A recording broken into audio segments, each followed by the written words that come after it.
The smoke alarms failed. We tried to save her. They told the firefighters. But the 911 recording caught my screams. They nailed the windows shut. I can't get out. They're trying to kill me. Investigators later found fresh hammer marks. My name is Amber Wilson, and I'm 29 years old. But let me tell you, 3 years ago, I woke up to a nightmare that forever scorched my soul. The acrid smell of smoke, the orange glow of flames devouring my childhood home, and the horrifying, heart-stopping realization that every single window in my bedroom had been nailed shut. That desperate, gasping 911 call, filled with my recorded screams. They nailed my windows. I cannot get out. They want me to die. It wasn't just my cry for help. It was the explosive truth that shattered my parents' picture-perfect family facade into a million pieces.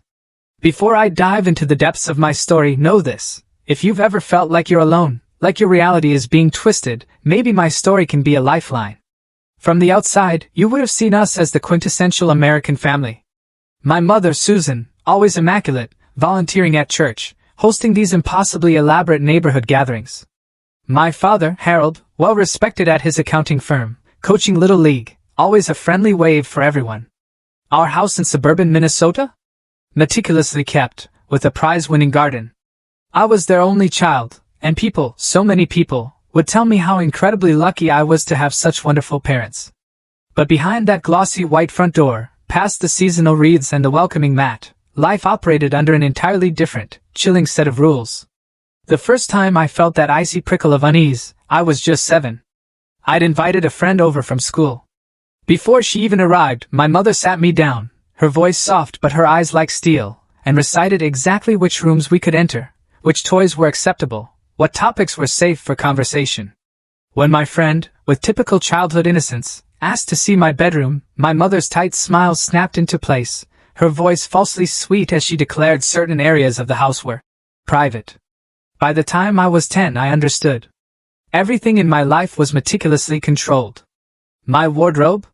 Handpicked by my mother. Haircuts? Precise 6-week intervals. My school lunches? Identical contents, every single day. Friends? They were vetted like top-secret intelligence agents before I was allowed to interact, and playdates were monitored from a careful, ever-present distance. We just want to protect you, Amber. My mother would purr, her voice like velvet, but her gaze unyielding, a concrete wall. The world is full of dangerous people. You are precious to us. I remember vividly the first time I realized my bedroom window was locked. I was 10, a beautiful spring day, and I just wanted to feel the breeze. But the window wouldn't budge. When I asked my father about it, he explained, ruffling my hair, that they'd installed special safety locks to keep bad people out. And, he added, to keep our curious little girls safe inside. At the time, it made perfect, logical sense. I believed they loved me.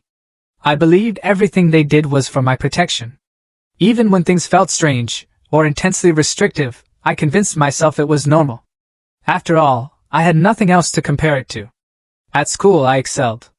My parents demanded perfect grades, and I delivered. Teachers praised my intelligence, my focus. What they didn't see was the suffocating panic that seized me over anything less than an A, knowing the silent, crushing disappointment that awaited me at home. Extracurricular activities? Absolutely forbidden. My mother declared them unnecessary distractions. Sports were too dangerous. Drama club? That would put me in contact with questionable influences. Band practice? It would interfere with sacred, unalterable family dinner time. My father? He rarely ever contradicted my mother. Sometimes I'd catch him watching me with these deep, sad eyes, but when I'd ask what was wrong, he'd quickly plaster on a smile and say, "Nothing, sweetie. Just thinking about how fast you're growing up." When I was 13, something shifted. My mother, for the first time, allowed me to visit a classmate's house, Sarah's, for a school project. Sarah's parents were both doctors, impeccable reputations, which seemed to satisfy my mother's impossible criteria. At Sarah's house, I watched in sheer amazement as she freely opened the refrigerator to grab snacks, without asking permission. She played music in her room with the door closed. She casually mentioned soccer practice later, and her mother simply nodded and told her to have fun. On the ride home, I sat in the back seat of my mother's car, silent, a new, unsettling understanding forming in my mind. My family wasn't like others. The level of control my parents exerted wasn't just normal protection. It was something else. But I pushed the thought away, telling myself they just loved me more, cared more deeply, wanted to ensure nothing bad ever happened to me. That night, I tried my bedroom window again, curious about the lock. That's when I discovered it wasn't just locked. It was sealed shut. I could see evidence of some kind of adhesive around the edges. When I pressed my face against the cold glass and looked down at our perfectly manicured lawn, a strange sensation twisted in my stomach. Not just the trapped feeling I'd grown accustomed to, but something deeper, something like dread. "Mom," I asked at breakfast the next morning, keeping my voice as casual as I could manage, "why is my window sealed shut?" She didn't even look up from arranging fruit on my plate in a perfect, geometric pattern. We had a problem with drafts. The heating bill was outrageous last winter. It was June. We hadn't used the heating system in months. But I nodded and ate my geometrically arranged breakfast, pretending to accept the explanation. That was the first time I consciously recognized my mother was lying to me. It wouldn't be the last. As I approached my teenage years, the lies multiplied, and so did the restrictions. Each one presented as a loving gesture of protection. Each one tightening the invisible cage around me. By 15, my desperate desire for independence collided violently with my parents' escalating control. While other teenagers negotiated curfews and dating privileges, I was fighting for the basic right to walk to the mailbox alone. My mother had installed a tracking app on my phone that monitored my location every single minute. If I deviated even slightly from my approved routes between home and school, my phone would immediately ring. "Where are you?" my mother would demand, without even a greeting. "The app shows you're 2 blocks from your usual path." The first time, I'd stopped to pet a neighbor's dog. The second, I ducked into a convenience store to escape a sudden rain shower. After the third violation, my father began driving me to and from school every single day, eliminating even those small, precious moments of autonomy. At 16, I made a chilling discovery: cameras. They'd been installed throughout our house. Not obvious ones, oh no, but tiny devices hidden in smoke detectors and picture frames, even inside my own desk lamp. I found the first one by accident while changing a light bulb. My hands shook violently as I examined the tiny lens, my mind racing, replaying every private moment that had been observed without my knowledge. When I confronted my parents at dinner that night, my mother's reaction was arctic. "You wouldn't need to be monitored if we could trust you," she said, cutting her chicken into precise, identical pieces, her voice utterly calm. "Your behavior has been concerning lately. Your father and I have discussed having you evaluated." "Evaluated for what?" I asked, my voice rising despite my desperate efforts to stay calm. "For wanting privacy? For being a normal teenager?" My father cleared his throat. "Your mother thinks you might be developing some psychological issues, Amber. The secretive behavior, the mood swings. We're worried about you." It was the first time they had openly suggested there was something wrong with me. But it would become their favorite, most brutal tactic.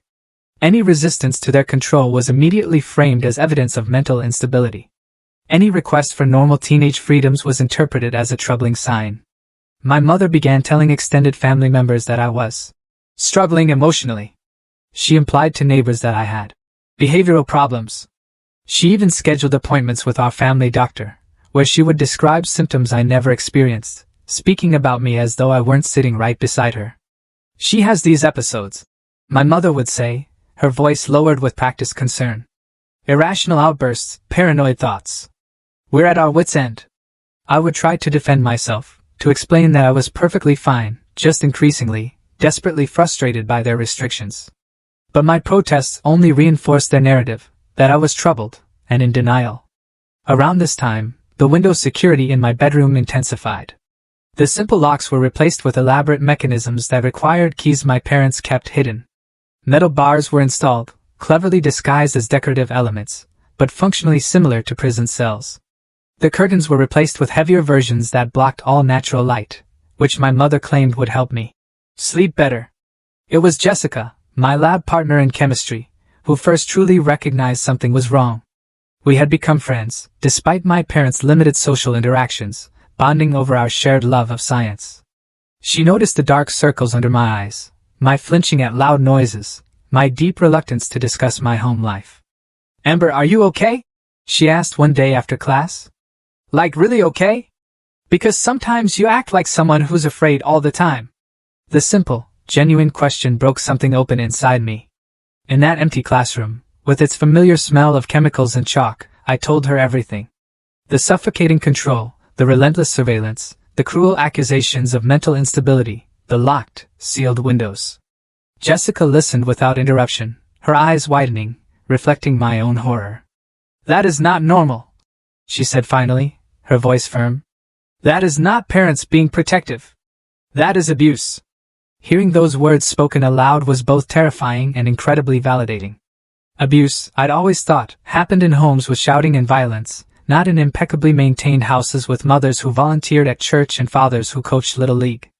But as Jessica helped me secretly research psychological abuse and controlling behavior, I recognized our family in every single description. Jessica tried to help me. She offered to tell her parents, to help me contact authorities. But my mother, with stunning efficiency, discovered our friendship had deepened beyond casual school interaction. She contacted the school counselor, expressing concerns about Jessica's influence on her vulnerable daughter. She spoke with Jessica's parents, painting me as troubled and unstable. Within weeks, Jessica was no longer my lab partner, and her parents had forbidden her from spending any time with me. My one connection severed. I was 17 when I made my first escape attempt. I had secretly saved money from the limited allowance my parents provided, carefully researching bus routes and youth shelters. One night, I packed a small bag and waited until the house was utterly silent. I climbed out my bedroom window, having spent weeks carefully loosening the newest security measures without detection. I made it 3 miles before my father's car pulled alongside me. He didn't speak as I got in, my small bag of belongings clutched to my chest, my heart a lead weight. At home, my mother was on the phone with the police, tearfully reporting that her mentally disturbed daughter had run away during an episode. "She's not well," I heard her saying, her voice thick with practiced despair. "We've been trying to get her proper help. We're so worried she might hurt herself." The very next day, my bedroom door had a new lock installed. This one on the outside. My window was completely sealed with a material I couldn't even identify. And my parents began giving me pills each morning and evening, insisting they were prescribed by a doctor I had never, ever met. "For your anxiety, sweetheart," my mother would coo, watching to ensure I swallowed them. To help keep those troubling thoughts under control. The medication left me perpetually groggy, disoriented. Concentrating became almost impossible. My school performance, once excellent, now plummeted. Teachers who had praised my intelligence now looked at me with concern, but readily accepted my mother's explanation of medication adjustment for a condition I did not have. By my senior year, the narrative of my instability was firmly established in our community. I was the troubled girl, with the saintly parents, who sacrificed everything to care for their challenged child. People looked at me with pity or discomfort. No one questioned why I was never seen without parental supervision. Why I no longer participated in class discussions. Why I seemed to disappear further into myself with each passing month. The pills, the isolation, the constant surveillance, the locked doors and windows, they all served the same insidious purpose, to convince me that I needed their protection from the world, and from myself. To break down any sense that I could exist independently from their control. But deep inside, a small, defiant flame of resistance continued to burn. I began secretly spitting out the pills when unobserved. I read books on psychological abuse, hidden inside approved school texts. I documented everything in a journal I kept concealed inside a hollowed-out dictionary, a hiding place inspired by a novel I had read years earlier. I graduated high school in a fog of medication and isolation, with no friends and no plans for college. My parents announced I would be taking a gap year to focus on my health, which really meant another year under their complete, suffocating control. As my classmates prepared for independence, I prepared for more intensive confinement. I was 18 years old, legally an adult, but with no practical means to exercise my freedom.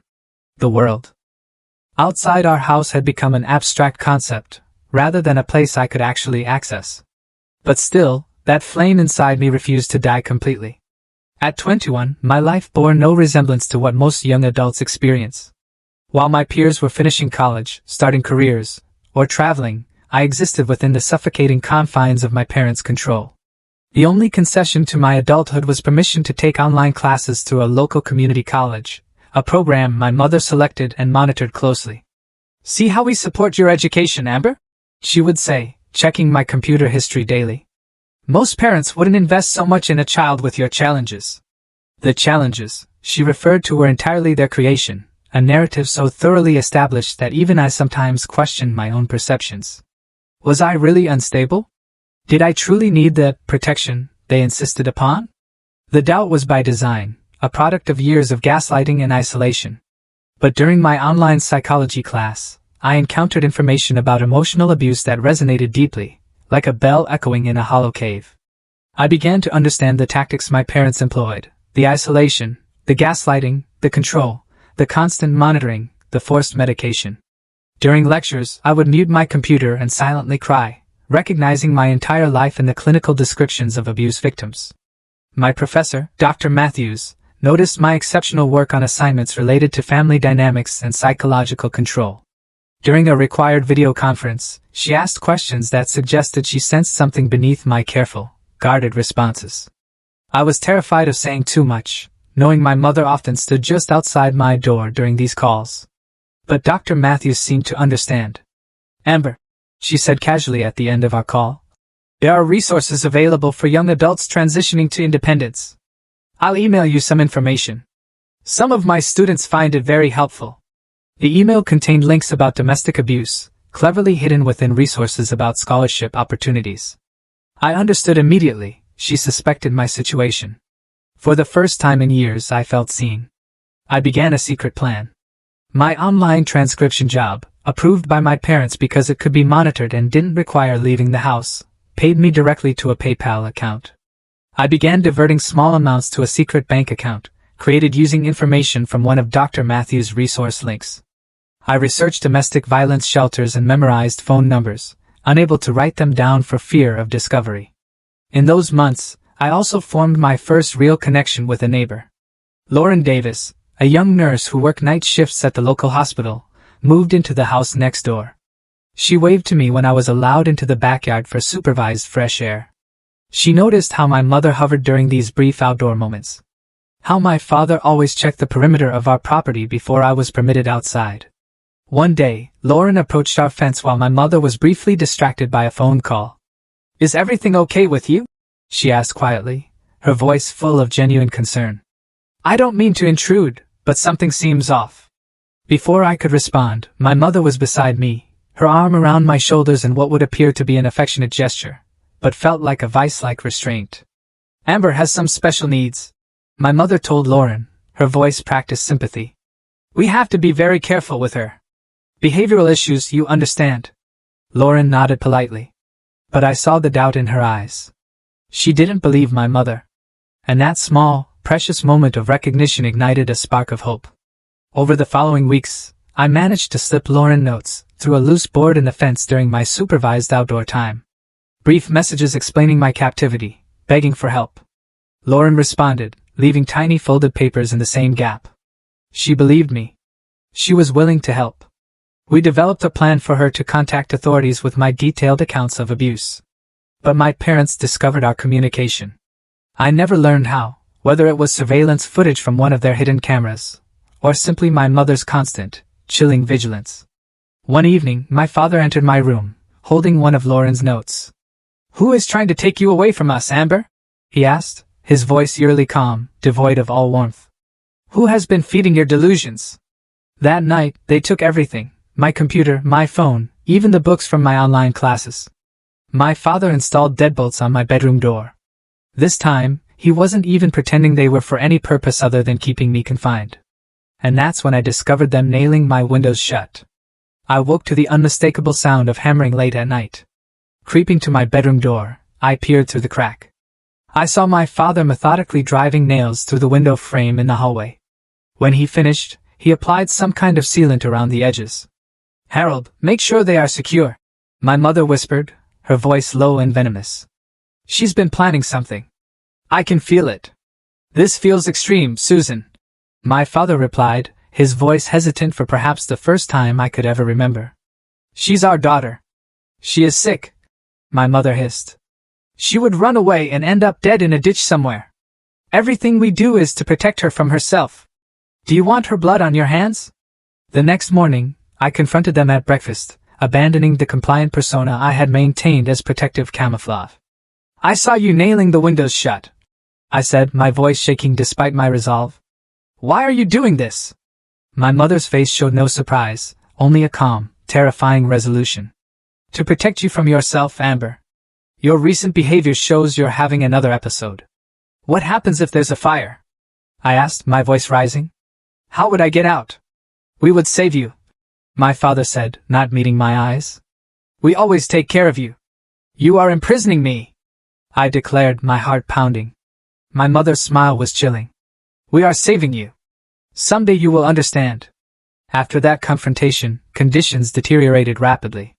Food was strictly controlled, served in small, irregular portions.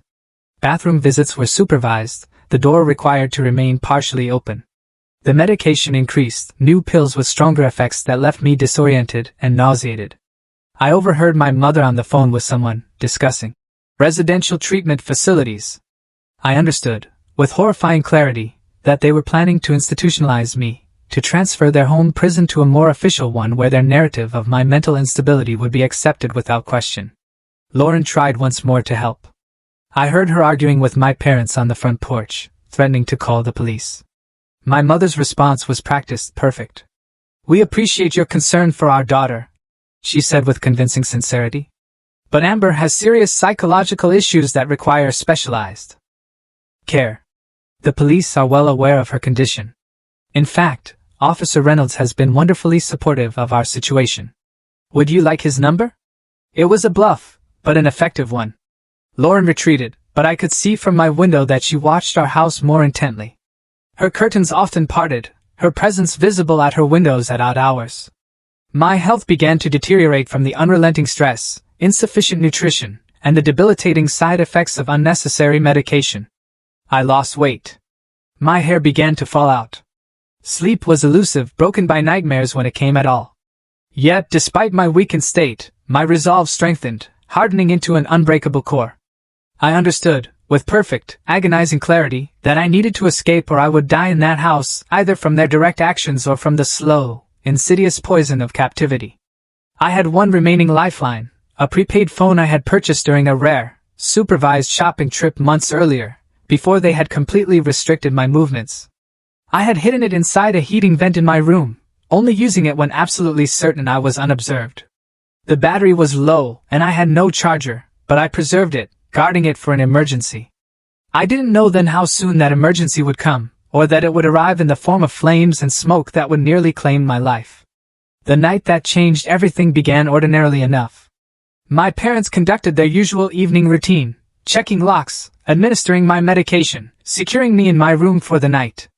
I pretended to swallow the pills, but tucked them under my tongue, spitting them into a tissue once alone. It was a small act of defiance that kept my mind clearer than they intended. I fell into a restless sleep around 11 o'clock, only to wake suddenly at 2 in the morning to an unusual sound from downstairs. At first I thought it might be my father doing one of his middle-of-the-night security checks. He sometimes roamed the house at odd hours, testing windows and doors, checking surveillance equipment. But this sound was different. A crackling noise followed by a muffled pop. I sat up in bed, straining to identify it. Then I smelled it, smoke. Faint at first, then increasingly acrid, sharp, biting. My first reaction was oddly calm. Fire drills had been part of school life, and the procedure was ingrained: get low, find an exit, call for help. I slid out of bed and crawled to my bedroom door, already feeling the temperature in the room rising. When I touched the doorknob, it was warm, but not yet searing hot. I turned it, expecting to enter the hallway and find my parents, perhaps already managing the situation. The knob turned, but the door would not open. I pushed harder, then realized, with a surge of gut-wrenching panic, that it was locked from the outside. Not just the regular lock that had become standard, but something more. I could feel resistance when I pushed, as though something heavy had been braced against it. "Mom! Dad!" I called out, my voice higher than normal, strained. "There's a fire." I can't get out. No response came. I pressed my ear to the door and heard movement downstairs. The sound of voices, too indistinct to make out words. I pounded on the door, shouting louder. Help! The house is on fire. I'm locked in. The smoke was thickening now, seeping under my door in ominous tendrils. I grabbed a towel and stuffed it into the gap, but it provided only temporary, desperate relief. My eyes began to sting, my throat tightening. I moved to the window, the most logical escape route. My room was on the second floor, but the garage roof extended beneath my window, providing a possible path to safety. I grasped the window's sash and pulled upward, already anticipating the resistance of the locks my parents had installed years ago. But this was different.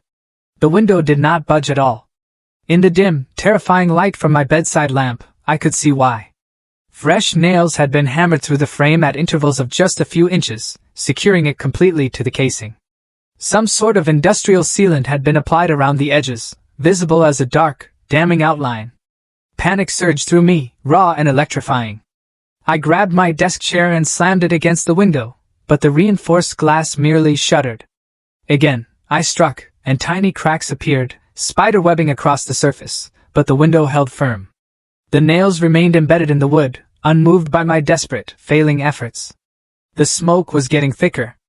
I could hear the fire now, a hungry, terrifying roar from downstairs, like a beast devouring my home. The floor beneath my feet was growing hot. I dropped to my hands and knees, remembering that air would be clearer near the floor. And then I heard it, car doors slamming outside. I crawled back to the window and peered out. In the driveway, illuminated by the security lights that once made me feel safe, I saw my parents getting into our family sedan. They were leaving. They were leaving me in a burning house. In that moment, the truth I had been trying not to acknowledge for years crystallized with perfect, agonizing clarity. This was not an accident. This was not neglect. This was intentional. The sealed windows, the locked door, their hasty departure, they wanted me to die in this fire. I began screaming. Not words, but raw, primal sounds of terror and betrayal that tore at my smoke-irritated throat. I pounded the window, threw myself against the door, searched frantically for anything that might break through my wooden prison. Through my panic, a flash of memory, the phone. My emergency lifeline, hidden in the heating vent. I scrambled across the room, prying open the metal grate with fingers already blistering from the rising heat. The small phone was there, miraculously still showing a partial charge. My fingers trembled as I dialed 911, coughing violently as smoke filled my lungs. 911, what is your emergency? The dispatcher's voice was so calm, a jarring contrast to my fiery hell. Fire. I gasped, coughing again. I'm trapped. 622, Maple Street, second floor bedroom. I cannot get out. Is there a fire in your home? The dispatcher asked, her voice steady.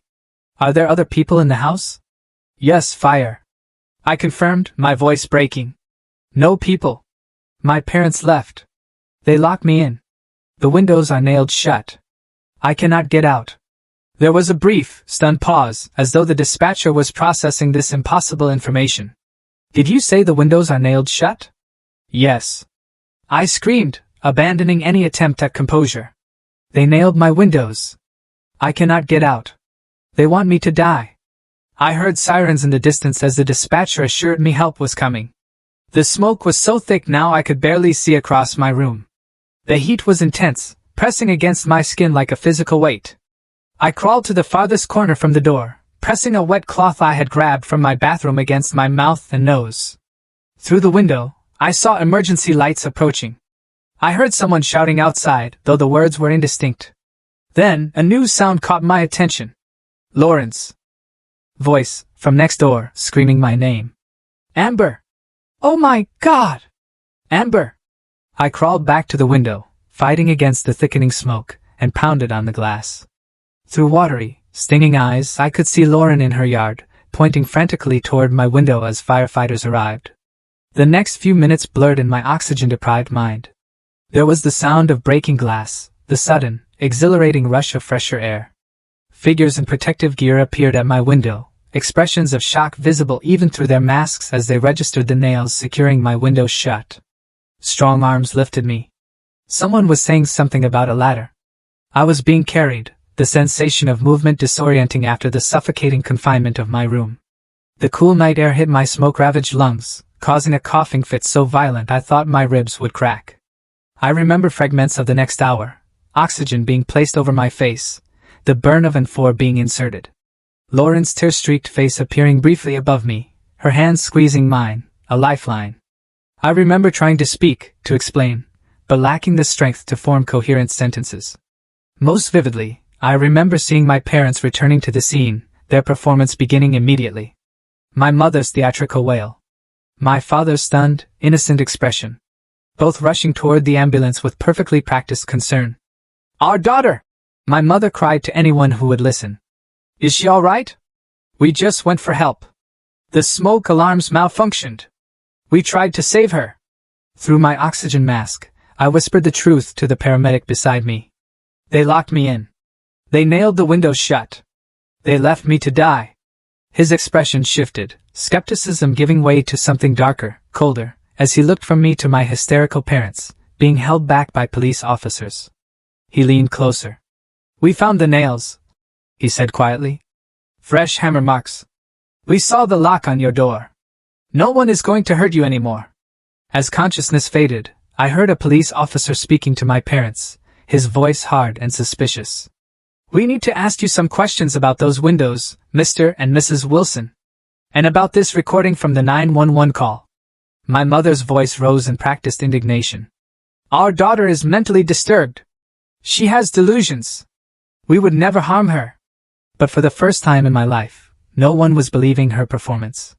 The last thing I remember before darkness claimed me was the unfamiliar, but incredibly beautiful, sound of handcuffs clicking around my mother's wrists. I woke up in the hospital 3 days later, my throat raw from smoke inhalation, my lungs damaged but mercifully healing. The first face I saw was not my mother's or father's, but Lauren's, sitting beside my bed, dark circles under her eyes, suggesting she had barely left my side. "They're in custody," were her first words to me, answering the question I had not yet found the strength to ask. "Both of them. They are not getting anywhere near you ever again." A police detective named Jason Reynolds came to see me that afternoon, his manner gentle but direct. He sat beside my bed, notepad ready but initially in use, as he simply asked how I was feeling. "I need to ask you some questions, Amber," he finally said. "But first I want you to know that we found the hammer marks on your window frames. Fresh marks. We found the sealant. We found the lock on your bedroom door and the furniture that had been pushed against it. The evidence supports your account." I closed my eyes briefly, a strange, overwhelming mixture of relief and pain washing over me. For so long, I had been told that my perceptions were wrong, that my memories were unreliable, that my fears were delusions. Having external, undeniable validation of the reality I had experienced was both vindicating and utterly devastating. Detective Reynolds was patient as I shared my story, beginning with my earliest memories of control and isolation, working through the escalating restrictions of my teenage years, and finally describing the horrifying realization that my parents had left me to die in a fire they likely started themselves. "We can't prove yet that they set the fire deliberately," he told me. "The fire investigator says it started in the kitchen, possibly electrical, but we can prove they knew about it, left without attempting to rescue you, and had taken deliberate steps to prevent your escape. They've been telling people I'm mentally ill for years," I said, my voice still raspy from smoke damage. "That I have delusions, that I'm unstable and need their protection. Will anyone believe me?" Detective Reynolds' expression hardened slightly. "The 9/11 recording is compelling evidence, Amber. Your voice, your terror, your clear statement that they had nailed your windows shut, all captured in real time during the emergency. It's difficult to dismiss that as delusion." He hesitated before continuing. "We executed a search warrant on your parents' home, or what remains of it after the fire. We found medication bottles prescribed to you by a doctor who, when interviewed, had no record of you as a patient. We found journals belonging to your mother that—" He paused, seeming to choose his words carefully. "Strongly suggest a psychological condition that experts will need to evaluate over the coming days." As my physical condition improved, the full scope of the investigation was revealed to me. My mother's journals, partially recovered from a fireproof safe in their bedroom, contained years of detailed documentation of her treatment, of my supposed mental illness, a condition that existed only in her twisted mind. Psychologists who reviewed the material suggested she suffered from Munchausen syndrome by proxy, a horrifying disorder in which a caregiver fabricates or induces illness in someone under their care to gain attention and sympathy. More chilling were the entries from recent months where she wrote explicitly about her fear of losing control over me, of my potential escape into the world, and her determination to maintain a grip on my life, whatever the cost. Your father appears to have been more of an enabler than an instigator, Detective Reynolds explained during one of our interviews. He admitted knowing what your mother was doing was wrong, but claims he was afraid to contradict her. He has been cooperating with the investigation, providing details about the progression of your confinement. Lauren became a key witness, describing her observations of my restricted movements, the supervised backyard visits, the notes I had passed to her, and her unsuccessful attempts to get authorities to investigate before the fire. She brought forward our written communications, preserved despite my parents' discovery of some of them. I should have done more, she told me tearfully during one hospital visit. I knew something was terribly wrong, but I didn't know how to help without making things worse. You did help, I assured her, squeezing her hand. You were the only one who saw through their facade. You were the only one who believed me. Other neighbors came forward as the case gained attention, sharing observations they had dismissed or rationalized over the years. Mrs. Abernathy from across the street recalled how she never saw me outside alone, how my mother would interrupt if she attempted to speak with me directly. Mr. Jensen, who lived 2 doors down, described an incident years earlier when he heard screaming from our house, only to be convinced by my mother that they had been watching a horror movie with the volume too high. My former teachers were interviewed, many expressing shock and guilt at having accepted my parents' explanations for my increasingly withdrawn behavior and declining academic performance. Dr. Matthews, my online psychology professor, provided records of our communications and her own documented concerns about potential abuse. As physical evidence was compiled and witness statements gathered, the prosecution's case against my parents strengthened, like an iron fist closing. The district attorney explained to me that they would be charged with attempted murder, false imprisonment, child abuse for the years before I turned 18, and numerous other crimes. Your mother's journals are particularly damning, she told me. They show premeditation and a disturbing lack of remorse. In one entry from just weeks before the fire, she wrote about how she would rather see you dead than independent of her control. The revelation struck me like a physical blow. I had understood on some level that my mother's love was twisted and possessive, but to have confirmation that she had actually contemplated my death was still a horrifying, gut-wrenching shock.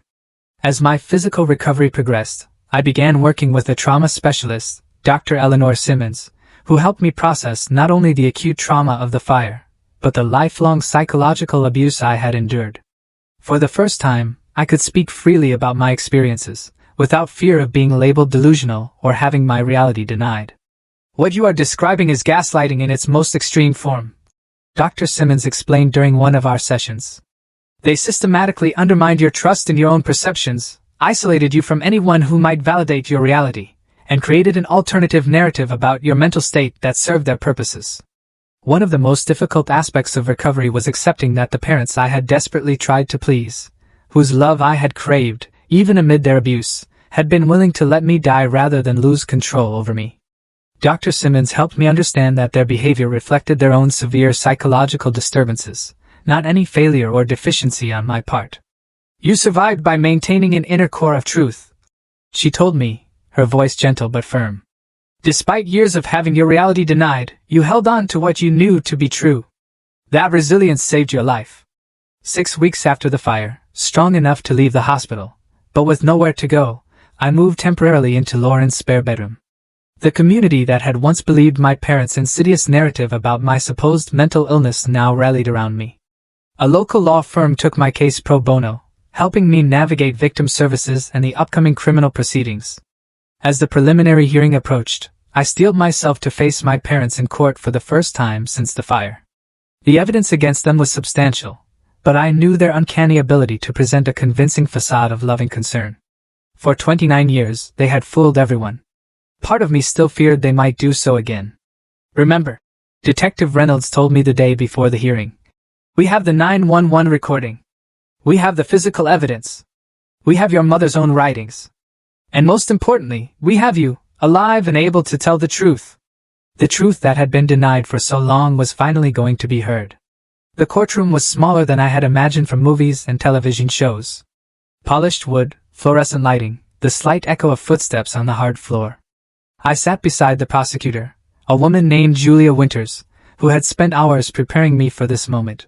Still, nothing could have fully readied me for the sight of my parents entering in handcuffs, looking smaller and older than in my memory. My mother's eyes found mine immediately, her expression a practiced blend of concern and betrayal that I had seen countless times before. My father looked at the floor, shoulders hunched, the embodiment of defeat. For a moment, I felt a flicker of the old guilt they had so carefully cultivated in me. Then I remembered the nails in my window frames, the smoke filling my lungs, their car driving away as flames consumed our house with me trapped inside. And the flicker died. The preliminary hearing expanded into a full trial that lasted 3 grueling weeks. Evidence mounted day by day. The 911 recording played for the jury, their faces reflecting sheer horror as they heard my desperate screams. Forensic analysis of the window frames showed fresh nails and sealant applied just days before the fire. Medical experts testified about the unnecessary medications I had been given for years. Psychologists explained the patterns of abuse and control evident in my parents' behavior. My mother maintained her performance throughout, a chilling masterclass in manipulation, insisting to anyone who would listen that she had only ever tried to protect her mentally disturbed daughter. She cried on cue, spoke with perfect maternal concern about my condition, and expressed utter confusion about why I would fabricate such terrible accusations against parents who loved me so devotedly. Amber has always had a vivid imagination, she testified, dabbing at non-existent tears. As a child, she would tell stories that simply weren't true. As she grew older, the stories became darker, more paranoid. We consulted doctors, tried medication, did everything possible to help her. My father's defense took a different approach. His attorney portrayed him as another victim of my mother's psychological manipulation, a weak man who failed to protect his daughter, but who never actively participated in my imprisonment. He admitted to installing the locks and nailing the windows, but claimed he did so under duress, believing my mother's assertions that I was a danger to myself. I made terrible mistakes, he testified, actually meeting my eyes briefly. I failed Amber. I should have protected her from Susan's obsession. I will regret that failure every day for the rest of my life. The most difficult, terrifying day of the trial came when I took the stand. Facing my parents while recounting the years of abuse required every ounce of strength I possessed. My voice shook at times, but I forced myself to look directly at them as I spoke my truth, the truth that had been suppressed for so long. They told me from childhood that I was mentally unstable, that I needed their protection from myself and from the world. I testified, my voice growing stronger with each word. But I was never ill until they began medicating me with drugs I did not need. I was never in danger until they created the danger. They did not protect me. They imprisoned me. My mother's attorney cross-examined me, aggressively, trying to create doubt about my recollections, suggesting that trauma and smoke inhalation had affected my memory of the night of the fire. He implied that my online psychology classes had given me terminology to fabricate a narrative of abuse. Is it possible, he asked with practiced skepticism, that your parents really did try to save you that night, but your oxygen-deprived brain misinterpreted their actions? I looked directly at the jury as I answered, my voice steady, unwavering. I saw them get into their car and drive away while smoke filled my lungs and flames approached my locked bedroom. My windows were nailed shut. My door was barricaded from the outside. Those are not actions of people trying to save someone. Those are actions of people ensuring someone cannot escape. The turning point, the moment the entire courtroom seemed to gasp, came when the prosecution played the full 911 recording. My voice, thin with terror and choked by smoke, echoed through the silent room. They nailed my windows. I cannot get out. They want me to die. The dispatcher's calm questions, my increasingly desperate responses, the awful sound of my coughing and struggling to breathe, all captured in real time during the fire, had an undeniable, visceral impact. I watched jurors wince. I saw one woman cover her mouth in horror. Even my father closed his eyes, unable to maintain his composure as the recording played. In the stunned silence that followed, my mother did something unexpected. She began to laugh, a soft, unsettling sound that gradually increased in volume until the judge had to call for order. When she spoke, Her carefully maintained facade had cracked, completely shattered, revealing something cold and alien beneath. "She was always going to leave me," my mother said, no longer performing for the jury, but speaking directly to me. "Just like everyone else. I gave her everything. I protected her from the filth of the world, and she wanted to abandon me for a life of independence." She spat the last word like a curse. "No one who really loves you gives you independence, Amber. They keep you close. They keep you safe. They keep you—" The courtroom fell silent at this chilling confession. My mother seemed to realize her error quickly, attempting to resume her previous demeanor, but it was too late. The jury had glimpsed the true, terrifying truth behind her performance. My father, perhaps sensing the monumental shift in the courtroom, made a decision that surprised everyone. He asked to change his plea to guilty and offered a full confession. He described years of knowing what was happening was wrong, but being too afraid of my mother to intervene. He detailed how they had planned to institutionalize me permanently before I could establish an independent adult life. And he confirmed that on the night of the fire, they had indeed left me to die, driving away with full knowledge that I was trapped inside. "Susan said it would be better this way," he testified, his voice barely audible. "That Amber would never be happy in the world, that the world would hurt her, that a quick death was preferable to a lifetime of suffering. And I was too much of a coward to stop her." The jury deliberated for less than 6 hours before returning guilty verdicts on all counts for both my parents. My mother received a sentence of 40 years without possibility of parole. My father, given his cooperation and guilty plea, received 25 years with possibility of parole after 15. Before they were led away, the judge allowed me to make a statement. I stood, my legs shaking slightly, and faced the people who had given me life and then tried to take it away. "I spent 29 years believing I was broken," I said, my voice stronger than I expected, filled with a newfound steel. "Believing I needed your protection from myself and from the world. Today I stand before you, whole and free. I am not speaking to offer forgiveness. I am speaking to declare my independence from your control, from your lies, from your twisted version of love. This is the last time I will ever address you, and the first day of a life that belongs entirely to me." As they were led away, my mother called out, one last time, "You will fail without us, Amber. You need us." But her voice held no power over me anymore. The truth had been spoken, heard, and affirmed. Justice, imperfect but profoundly real, had been served. Outside the courthouse, surrounded by supporters and media, I felt something unfamiliar spreading through me. It took a moment to recognize it as freedom. Not just physical freedom, but the liberation of having my reality acknowledged and validated after a lifetime of denial. The crushing weight of secrecy and shame had lifted, replaced by the sometimes terrifying, but always precious gift of self-determination. "What will you do now?" a reporter asked as I prepared to leave. I smiled, the expression still feeling somewhat foreign on my face. "I am going to live," I said simply. "For the first time in my life, I am going to truly live." The journey from surviving to thriving did not follow a straight line, let me tell you. There were days when freedom felt overwhelming, when I questioned my ability to navigate a world I had been systematically taught to fear.